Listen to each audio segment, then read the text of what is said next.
My name is Mariam Malik. I go by she, her pronouns. I'm the Senior Foreign Policy Associate at the Congressional Progressive Caucus Center. We are a 501c3 organization, and we work to identify policies and build solidarity around issues that build a more just and equitable nation. And I'm just now remembering that we also have flyers that I'm going to put up here in a second. They have QR codes on them. You can learn about our organization. So yeah, I'm just going to start by setting the scene a little bit.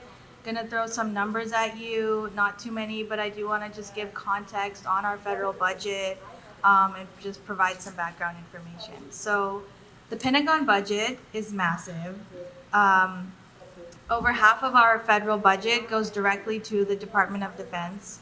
Right now, the Pentagon budget is $895 billion. This year, the Trump administration and Congress, they're planning to increase that to $1.01 trillion. So that's trillion with a T. And that's just, regular congressional appropriations process. Every opportunity that Congress has to add more money to the Pentagon, they usually always take it. So in March, there was a spending bill that was signed into law, which would keep our government running. That bill added another $6 billion to the Pentagon. Last month, I'm sure people were following, there was a reconciliation bill, the Republican, mega bill. They had a different name for it, which we're not going to say. That added $150 billion to the Pentagon. So needless to say, the Pentagon budget is massive. And we could have 500 panels on what the Pentagon actually does with all this money. There's just so much to unpack. But one thing that we're going to get into today is how it militarizes immigration enforcement. So one way that this happens, the Pentagon itself has so much money and it buys so many weapons with that it ends up with a surplus of weapons. And what it does with this surplus is it transfers them for free to police departments across the country, but also to DHS. So by extension, ICE, CBP get weapons from the Pentagon for free that, again, the Pentagon does. It says we don't need it because we already have so much other weapons, so much other money. And I'll just read a little list here. So this includes weapons such as assault rifles, sniper rifles, shotguns, handguns, machine guns, grenade launchers, drones, tanks, and more. So again, these are police departments across the country, but also DHS, ICE, getting these weapons that are used every day on our streets and our communities. Going back a bit to the reconciliation bill, it added $150 billion to the Pentagon. It also gave $170 billion to DHS, and specifically to fuel mass deportations, militarize our immigration enforcement, build new immigration jails, including jails specifically to detain children. So you add all this up, take it all together, and it creates the reality we're all seeing today. It's the crackdown on the Los Angeles protests, violently detaining activists, students, protesters who just simply disagree with the Trump administration, disappearing people off the streets, separating families, detaining children, unlawful deportations, sometimes to jails in countries that commit other human rights abuses. So that's what all of this, the reality that is created by our federal budget. And we're gonna break all that down today. Before we get into that, I do wanna just share some quick housekeeping things. CPCC, the organization where I work, is a 501c3 nonprofit organization. We work exclusively on policy change. So we will be digging deep into policy discussions today, but we will not be focusing on elections or partisan politics. CPCC is an independent nonprofit organization, and we are not affiliated with any member of Congress. And then lastly, again, I'll put the flyers out here in a second, but this panel is a part of a project we have at CPCC called Militarism at Home. And on the flyer, there's a special QR code just for that project, so you can, scan it and learn about that. But yeah, thank you everyone for joining, and we'll turn it to our panelists now. We'll begin with Hanna Homestead. Hanna, and again, sorry, didn't give us name tags, so you'll figure it out. So Hanna is a research analyst with the National Priorities Project at the Institute for Policy Studies. Her work focuses on right-sizing the federal budget to prioritize human and ecological security, including examining the intersections of the climate crisis, capitalism, and militarism. So Hanna, I already mentioned that the Pentagon, it has basically $1 trillion Pentagon budget. Even though the U.S. isn't officially at war anywhere, despite its multiple military actions. Can you explain how our budget got so high and who is profiting off of it? Yes, thank you so much. Thank you so much for organizing this panel. The link between foreign and domestic policy isn't always apparent, but militarized foreign policy and the Pentagon budget that enables it has far-reaching, long-lasting impacts on all the issues we work on, and especially the draconian immigration agenda that's currently underway. So it's really important to examine these intersections, and I'm really grateful to be here with this panel and with all of you. So as you said, the Pentagon budget is expected to reach $1 trillion this year, and the U.S. is really a global outlier in regards to military spending. We're the world's largest military spender. We spend more than the next 9 countries combined, 3 times more than China, which is the second largest global spender. And alone, we make up 37% of global military expenditure around the world. As Mariam mentioned, 50% of our discretionary budget goes to the Pentagon, and that percentage is actually increasing at the same time as funding for example, the Labor, Health, and Human Services and Education Committee and the programs and policies that they oversee is shrinking. And so last year, the Health Committee received just 12% of the discretionary budget, and that's down from 16% in 2015. So we compare that with the 50% that the Pentagon gets, and the increasing amount there. And so how did we get here? There's a lot of history. I won't go too deep into it, but I just want to say that the Second World War is when military spending paradigm really shifted in the United States. Prior to that, the U.S. didn't maintain a standing military. So after the war effort, that wasn't dismantled after the Second World War. And then the Cold War really intensified the arms race and interventionist U.S. foreign policy around the world in order to pursue economic and military supremacy. And this included overthrowing over 70 governments around the world that were sympathetic to communism because they wanted to control their own natural resources and not be continually plundered by the West. Post-Cold War, a lot of people thought that the military budget would actually go down. But at this point, there was an arms industry, a very powerful arms industry and lobby that didn't want to be dismantled, of course. So instead of dismantling the military-industrial complex, the United States became the world's largest weapons exporter. So we sell weapons to the majority of countries around the world, and many of them authoritarian governments. Of course, that helps undergird favorable trade conditions, right, that benefit Western corporations and often undermine labor and environmental rights. 9/11, then there was 9/11. Of course, itself was blowback to U.S. imperialism in the Middle East. And the illegal global wars on terror that followed really exploded the Pentagon budget even further. National security spending has grown by 50% since 2000, which has been a huge boon to military contractors. So now, right now, we're in this moment where politicians in DC are ramping up again the military budget to $1 trillion, in large part in return to great power competition against China, which is the latest boogeyman that's used to justify excessive militarism. And who profits from this? So obviously the folks that benefit most from US-controlled system of militarized extraction and manufactured threat are corporations and billionaires, the 1%. And specifically military contractors who are increasingly Silicon Valley tech firms and their army of lobbyists. So more than half of the $1 trillion Pentagon budget will go to private contractors who profit from endless war and climate collapse. Lockheed Martin famously receives more funding than the State Department and USAID combined. And in regards to the amount of taxpayer dollars these Pentagon contractors receive, if Pentagon contractors were a federal agency, they would be the largest federal agency that we have in the discretionary budget. So as Wall Street billionaires and war profiteers are consuming more and more of the federal budget, we also see every measure of well-being in the United States declining. So it's really important today to know and to kind of understand the legacy of the historical legacy of militarized foreign policy in which we're living in today. This is, we can see it in so many places, but the migration and refugee crisis on the southern border that's now being weaponized was in large part caused by U.S. destabilization in Central and South America. Immigrants are now being scapegoated for the inevitable failures of militarized capitalism and endless militarization that's come at the expense of domestic investment. ICE and the Department of Homeland Security themselves are a creation of the post-9/11 wars on terror. They're now actively recruiting veterans of those wars to expand the security state at home. And the US is enabling genocide and multiple proxy wars because it's profitable for the military-industrial complex.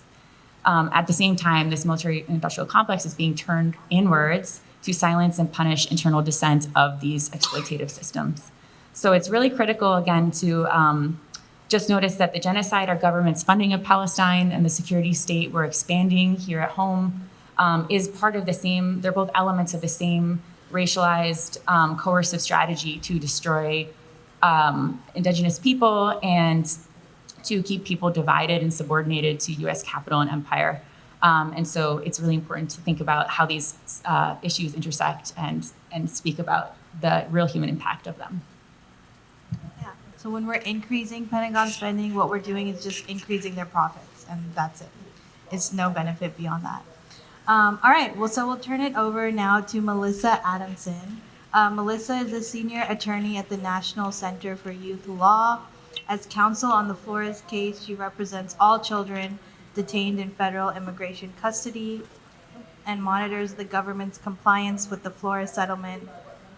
Through her monitoring work, she has interviewed hundreds of children detained in emergency intake sites, shelters, residential treatment centers, psychiatric hospitals, secure facilities, and family detention centers.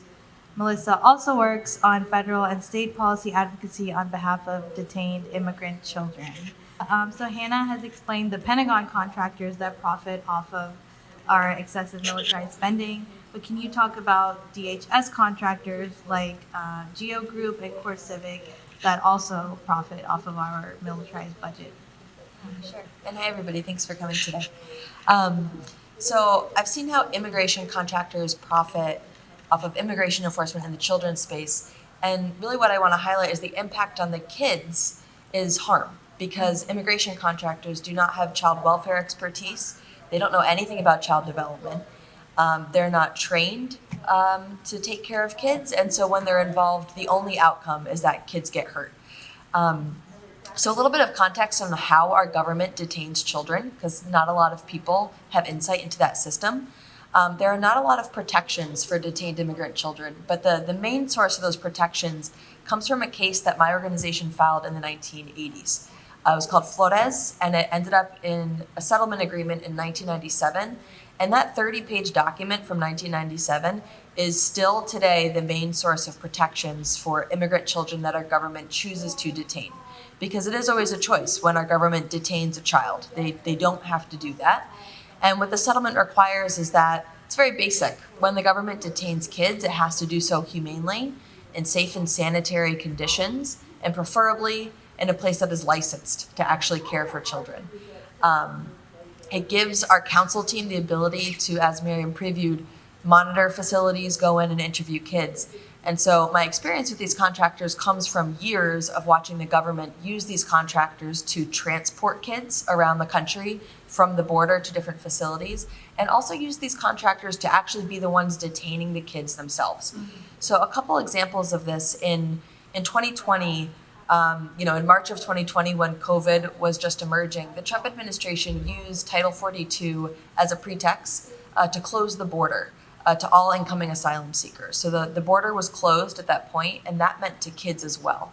And so what was happening is any kids that did make it across the border, the government was actually hiding them in motels and then expelling them back across the border, kicking them back alone. And we figured that out because we get certain data from the government, and we kept seeing hotel names appear in the data. And as we dug into this, we realized that the government was using a private contractor, MVM, which they still use today, to transport these kids literally in vans with office MVM transportation specialists were the ones in charge of van loads of kids, taking them from the border to hotels. These transportation specialists were the ones standing outside their hotel rooms, guarding them, kids as young as 5 and 6 years old just stuck in hotel rooms. And we sued about this within our case. And this was an element that the judge was particularly shocked by, that these transportation specialists with no childcare expertise, no licensure, nothing, like they had no clue how to take care of kids, were the ones detaining these really vulnerable kids who were fleeing from very dangerous situations. And then in 2021, kind of this perfect storm of factors led to a very high number of unaccompanied kids coming to our border all at the same time. And unaccompanied kids are kids that are under 18 that come here without a parent or a legal guardian. They're very much alone. And because there were so many kids coming, and the government didn't prepare for this, they opened up 14 emergency intake sites across the United States. And these emergency intake sites were on military bases. They were on oil worker camps in the middle of nowhere, Texas. They were in convention centers. And the government hired a lot of private contractors to run them because they were so desperate for anyone to run these centers and deal with this influx of kids. One of the facilities was run by a group called Deployed Resources. It was run in Delphi, Texas. They received more than $270 million to run this facility, and it was essentially soft-sided tents in the middle of a dirt field with bunk beds, but absolutely no infrastructure for how to get these kids released to their families. One kid that I talked to had been bounced between 6 different case managers because they had no idea how to actually connect kids with families. That's not something they do. They're a contractor. They put up the tents, but they had no idea how to take care of kids. And so what happened in that case is tens of thousands of kids spent longer in immigration detention in these awful places, experiencing these awful harms because the government gave millions of dollars to contractors who had no idea what they were doing. And so the bottom line is when we use these contractors, when we give our millions and millions of taxpayer money to them, we're giving it to people who don't know what they're doing with kids, and it results in harm. Yeah, wow. I don't know what to say after that.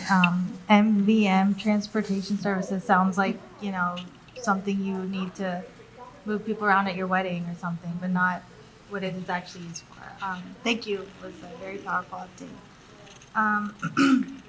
All right, we'll turn it over now to Sharon Nije. I want to talk about how this militarized budget, how our federal budget actually shows up in our communities. So Sharon is a dynamic communication strategist, policy advocate, and educator dedicated to advancing justice, belonging, and equity for forcibly displaced communities. As an asylee from Cameroon and the Louisiana delegate to Refugee Congress, she currently serves as the Communications and Strategic Partnership Director at the Louisiana Organization for Refugees and Immigrants, or LORI. In this role, she leads the advocacy campaigns, cultivates cross-sector partnership, and amplifies refugee and immigrant voices across local, national, and global platforms. So, Sharon, there are about 2,000 ICE detention beds right here in Louisiana. That's 6% of the total across the United States. And there are many human rights organizations that have said there's 7,200 people detained in ICE detention centers across Louisiana. So 2,000 beds, 7,200 people detained. You all can do the math. Many advocates and many judicial culture, many advocates say that the judicial culture in Louisiana is one that consistently denies immigrants their legal rights. Scholars have said that the Trump administration intentionally sends people to immigration jails in Louisiana because of the judicial system here makes it nearly impossible for migrants, refugees, asylum seekers to get a favorable outcome. We've seen this happen despite the fact that Mahmoud Khalil is from New York. He was detained and sent here to Louisiana.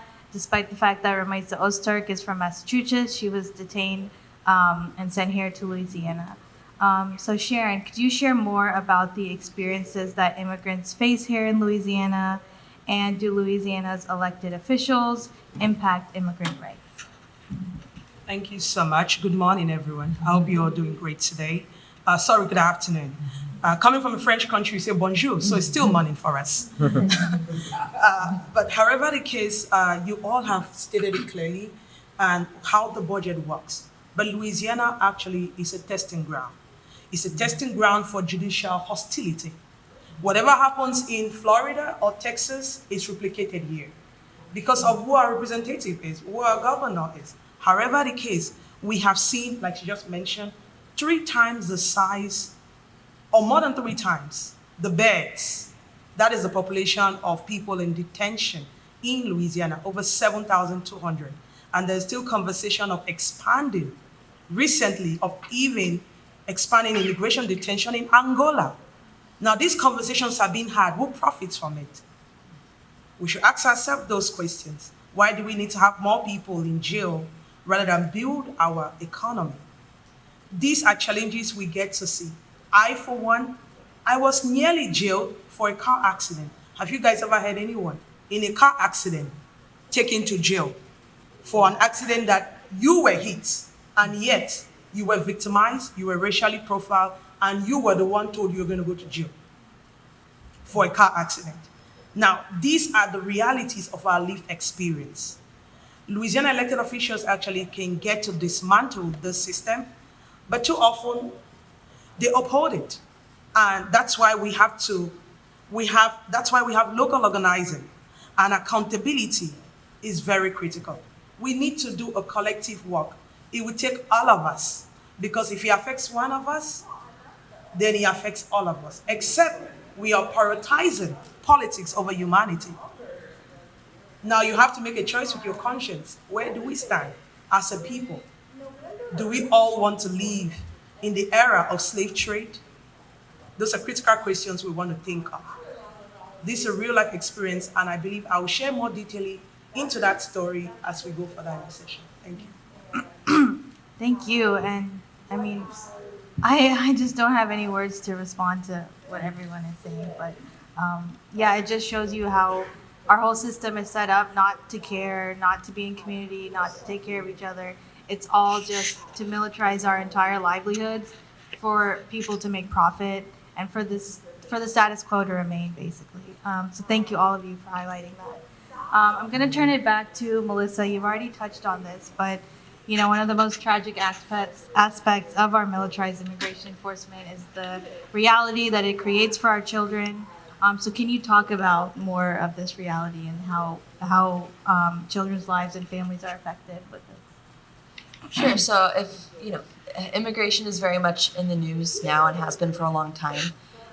Immigration enforcement and family separation are indistinguishable. Increased detention and deportation means that families are separated. And so I'll talk about a couple different ways that that's happening right now, some of which you've probably heard about and some of which may be new. So when we talk about children, we really talk about 2 groups of children. There's unaccompanied children. As I mentioned, those come to the United States without a parent or guardian.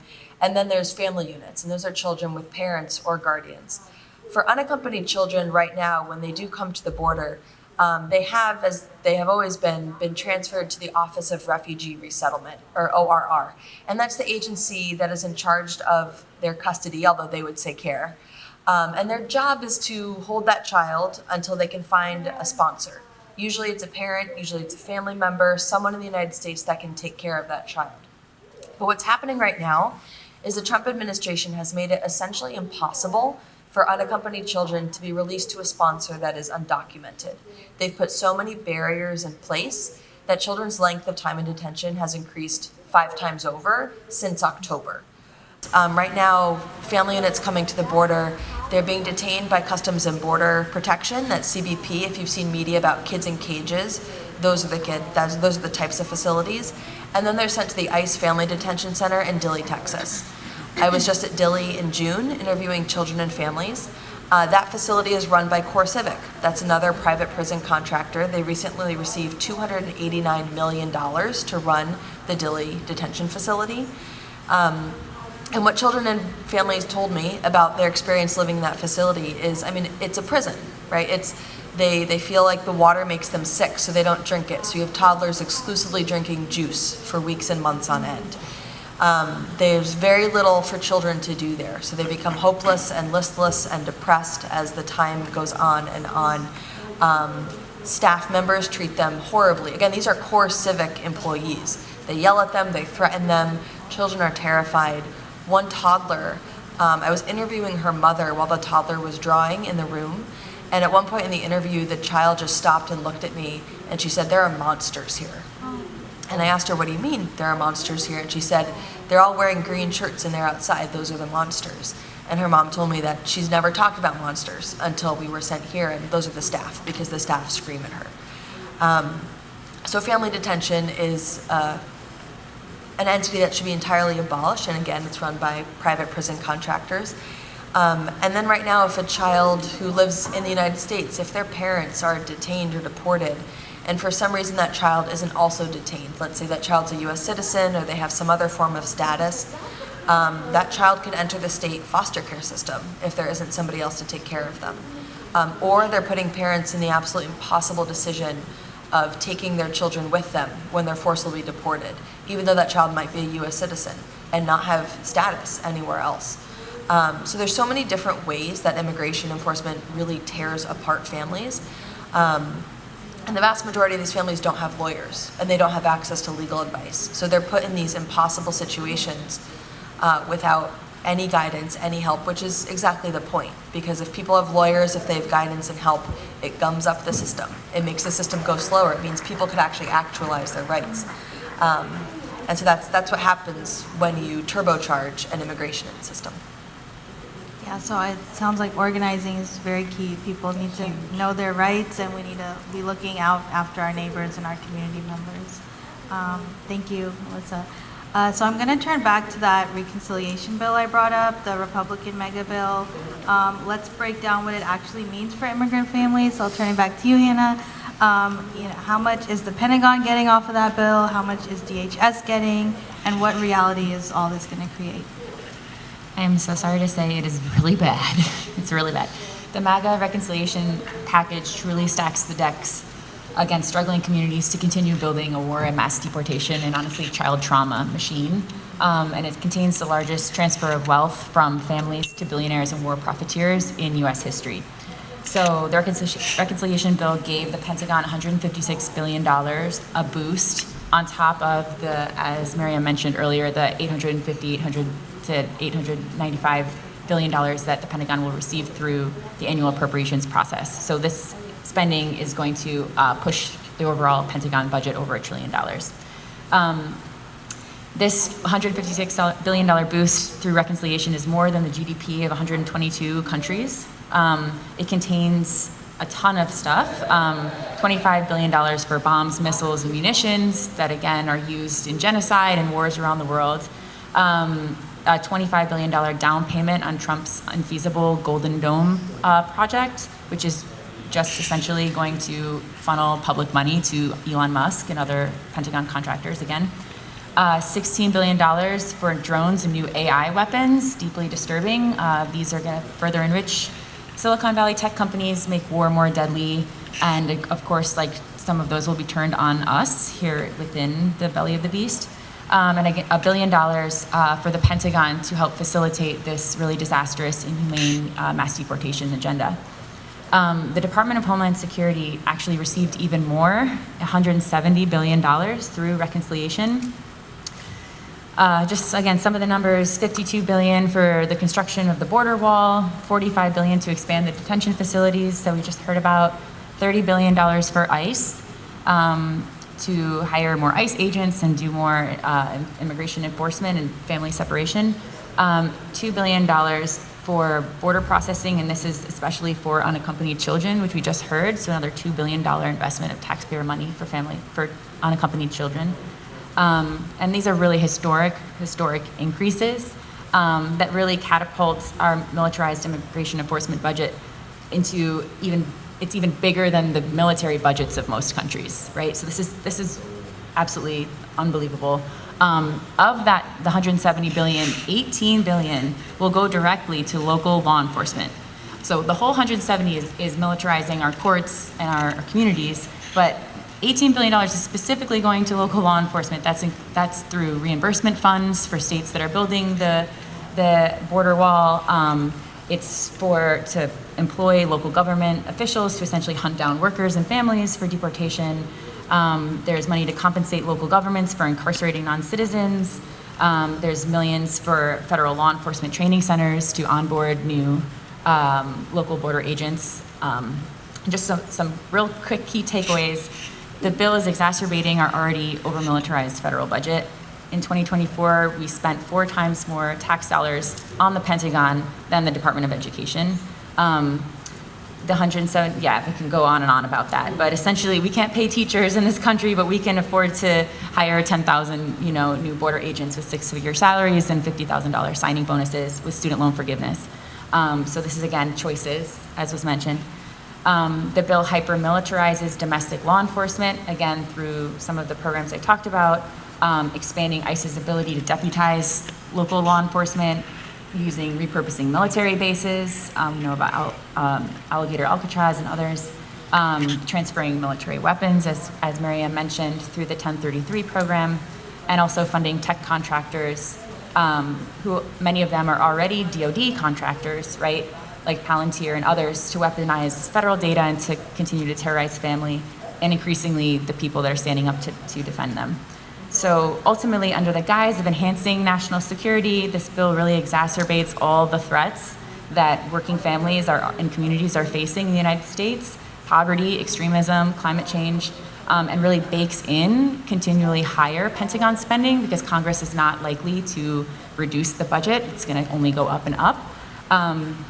So really, it's like no matter what our issues are, immigration, worker rights, reproductive health, education, foreign policy, the militarized Pentagon budget is just, it's going to impact all of us, and especially the immigration agenda that we're struggling here. So really quick, while this is really bleak though, there's still some opportunities to fight back.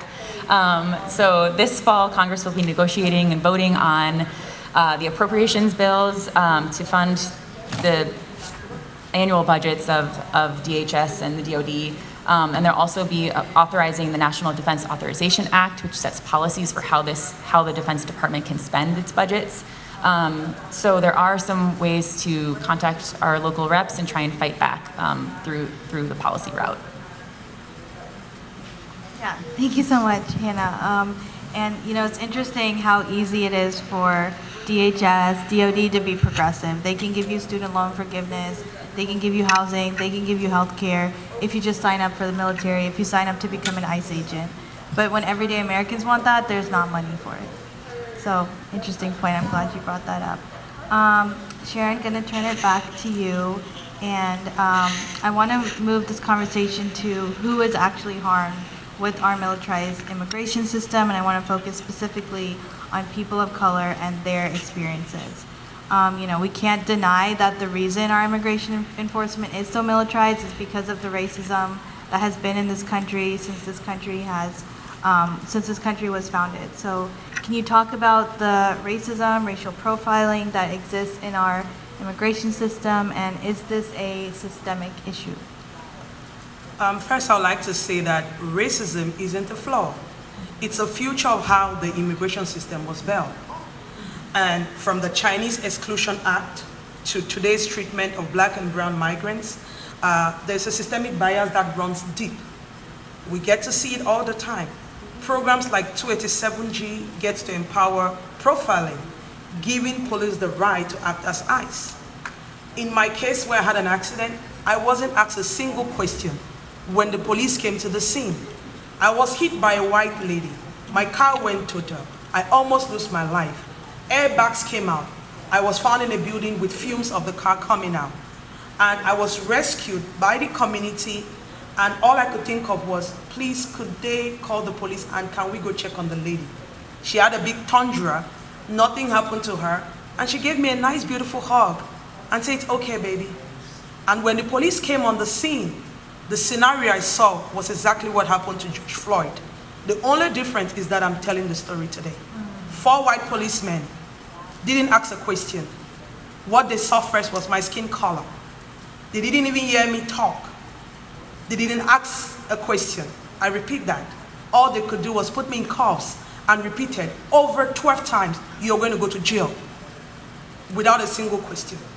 They repeated jail to the point where I started seeing myself in an orange uniform in an instant. The community had gathered.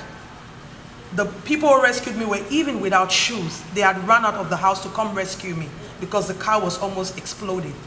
Now, I was the one in accident. I was the one who was hit. But because I was hit by a white person, I was the one who was supposed to take the fault. And I was told, you're going to go to jail. And then the police told me, seized my phone, and said, you're going to have the first call when you get to jail. And I was like, am I a ghost? Can't you see me, sir? What is happening here? And he did not care to listen to me. He did not care to what I had to say. All I could do in that instant was pray. And I said, God, if I did anything, let me be accountable for this. However the case, if I'm innocent, show up for me. That was all I could do without having any family, anybody to call in that circumstance. And the police gives me a ticket and says violation of stop sign and a hit and run. Is the reality of many black and brown people. And if 287G is enforced in parishes, these are the realities of what we get to see. My own colleague, who is a legal attorney, he's a DACA recipient, came to America at the age of 3, driving from his house 2 minutes away, trying to strap his seatbelt. The police stopped him and said, can you show me your ID? He gave the ID. They didn't understand what DACA was. They were not educated enough.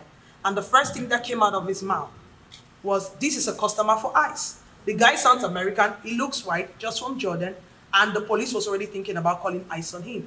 Did not know he was a lawyer. Now the lawyer had to school him and educate him.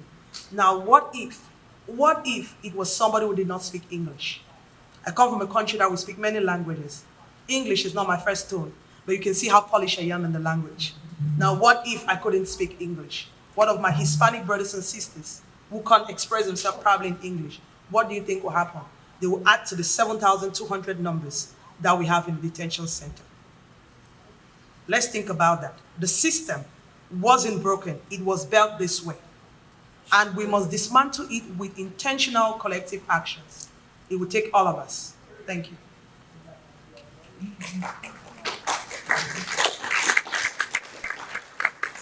Thank you, Sharon. Yeah, just so much love to you and everyone who has immigrant or violent or whatever histories with our law enforcement, our immigration system, whatnot. This is a very dark and even sometimes deadly reality that a lot of people of color have to face. So thank you for sharing. All right, so the next round is going to be a little bit quicker, but I want people to, I would like you all to provide more context on the root causes. Why do people actually leave their homes and come to the United States? It's a lot of times U.S. foreign policy playing a role, military interventions, coups, sanctions, all of this destabilizes countries abroad, leads people to come home, to come here, sorry.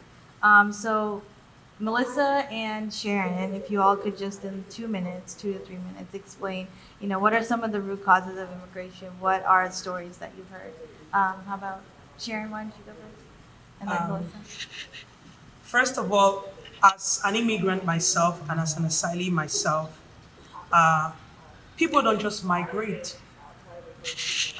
They are displaced. That's the reality. The U.S. foreign policy has destabilized over 70 countries through coup, military support, and extractive practices. As an asylee myself, a former asylee rather, I know the pain of fleeing my homeland and being destabilized, and as a result of political battles from my own home country. Now coming to America, it's not by choice, it's by circumstance. Because no one leaves home except home is in the mouth of a shark. If I should ask any single one of this room, by show of hands, would you replace your mama for my mama? Even if your mama scolds at you every single day, wouldn't you still choose that woman and still love her? Notwithstanding how she can be very hard on you sometimes. We all love our mothers. Motherland is like that mother would. It's like that mother you have that you wouldn't replace. All we ask for is not so much. We come in here, we've lost our motherland. Home is no longer what it used to be. We are just saying, we want to be at the corner of your table and help you to contribute to your own economy for giving us a second chance at life. Is that so much to ask? Is a foster child don't have a right to be loved? Should you not love a child because it's not your biological child? A child is still a child. So let's think about that and think about the fact that if you can't replace your mother and home is no longer home, what will happen if America faces a situation of many people who are displaced like us? The numbers currently say there are over 123 million people, according to the UNHCR, that are displaced globally. 123 million people. It could be any one of us. Let's ask ourselves, if this happens to us, where do we knock? Which country will we knock our doors to? If we become refugees, where do we go? If we treat others like peasants. Thank you. So I don't have my own story. I have the stories of children that I've interviewed over the years, and every child's story is unique as to why they came here. But I would just say the common thread is safety, that they had no choice to leave either for their own safety or for the safety of somebody else in their family. And that safety took many forms. It could have been physical safety, psychological safety, environmental safety, political safety if the politics made them flee. Many girls shared with me that they had been sexually assaulted or threatened with sexual assault or abuse, and so that's why they fled. A lot of boys often share with me stories of gang violence and fleeing gangs or other exploitative economies that they didn't want to participate in, and so they had to leave. One story always comes to mind with this question. It was a little 12-year-old boy from Guatemala who spoke Quechua. He was from the high mountain regions. And in 2020, there were back-to-back hurricanes in Central America. And especially in the mountainous regions of Guatemala, they essentially wiped whole villages, whole communities off of mountainsides with the mudslides. And the impact of those mudslides was exacerbated by all the deforestation that had occurred from logging companies. And so when I asked, I always ask how they're doing in detention, and that's the focus. But when he told me about his village literally sliding off a mountain, he said, what would you do? What would you do when your home slides off of a mountain, when your home is under mud and water? When there's quite literally nothing left of your home, when home is the mouth of a shark, you have to leave. And so these are the people that were then scooping up and throwing in immigration facilities to send back home to die. Yeah, I mean, it's just, it's militarism abroad that our budget enables, but also militarism at home. It all ties together. Thank you for sharing these very dark stories. Hanna, will give the last question to you. You've laid out what our militarized budget does do. It gives profits to billionaires, makes them even richer. But what does it not do? If we weren't spending on the military, what could we invest on instead? Yes. Thank you so much also for sharing those stories. And it's so critical to really sit with the real impact of what's happening. And it's also, though, important to think about what we do want and what we want to build and what we could do. And so that question, what we could spend money on instead, is so important. And so the organization I work for, National Priorities Project, we actually have an online trade-offs calculator on our website, nationalpriorities.org. And you can go to it and you can actually see what your state, what your congressional district, what your county, what your city or town or village is paying in taxes towards militarization, and then also like alternatives to what we could have instead. And so there are some set categories there you can choose from, but you can also customize the amount. So for example, I put $170 billion into the calculator, which is the amount that Department of Homeland Security is going to receive through the reconciliation bill. And I could see that taxpayers in my state, Wisconsin, are going to be paying almost $3 billion towards the Department of Homeland Security increase. And instead, we could be spending that money on 100,000 public housing units, more than 3,000 clean energy jobs, or more than 6,000 elementary school teachers for the next 5 years, things that my community actually wants and needs. So we really encourage folks to look at that calculator. If there's anything, we're always here for assistance, or we can build out also things for movements that would be useful for your efforts. We also crunched the numbers on the impending $1 trillion Pentagon budget. and looked at what $1 trillion investment in working people and communities could actually accomplish, and it's a lot. I don't know if I have time to list everything here, but we have a piece that we can share around. Should I? Yeah. Okay. Instead of $1 trillion on war and weapons, we could fill the national nursing shortage. We could insure and treat all uninsured adults with opioid use disorder. We could provide health insurance for every uninsured child in the country. We could end homelessness. We could expand Head Start to every child currently in poverty. We could make the child tax credit fully refundable, completely fill the national teacher shortage, provide 4-year scholarships for every 2025 high school graduate, replace all lead pipes nationwide, build national high-speed rail, create 350 clean energy jobs, and send every household in the United States $1,000 to combat the cost of living crisis. All of that could be done with $1 trillion, just for context on how much our government is prioritizing weapons, war, billionaires, and war profiteers, essentially, over people. And so I just want to share, too, underscore that these populist solutions are not only possible, but they're very popular. So poll after poll show that Americans want to see their taxpayer dollars invested in these kinds of things for working people rather than the military. And actually, the Pentagon spending consistently ranks below every other category in terms of importance regarding federal investment. So I'll just close quickly just to say, like, as Melissa had said earlier, like, all of this is a choice. We could be making different choices. And as Sharon said, what affects one of us affects all of us. And then, a different world is necessary and possible. And it's really up to us to come together and build a coalition that is anti-genocide and anti-oligarch and anti-racist and pro-peace, pro-worker, pro-climate, pro-immigrant, to really stand up and build power to fight what's happening here. So I'm just grateful to be with everyone and grateful to be in solidarity with you all. That was so well put, Hannah. Thank you. And I'm really glad that we got to lay out all the trade-offs that we could invest in instead.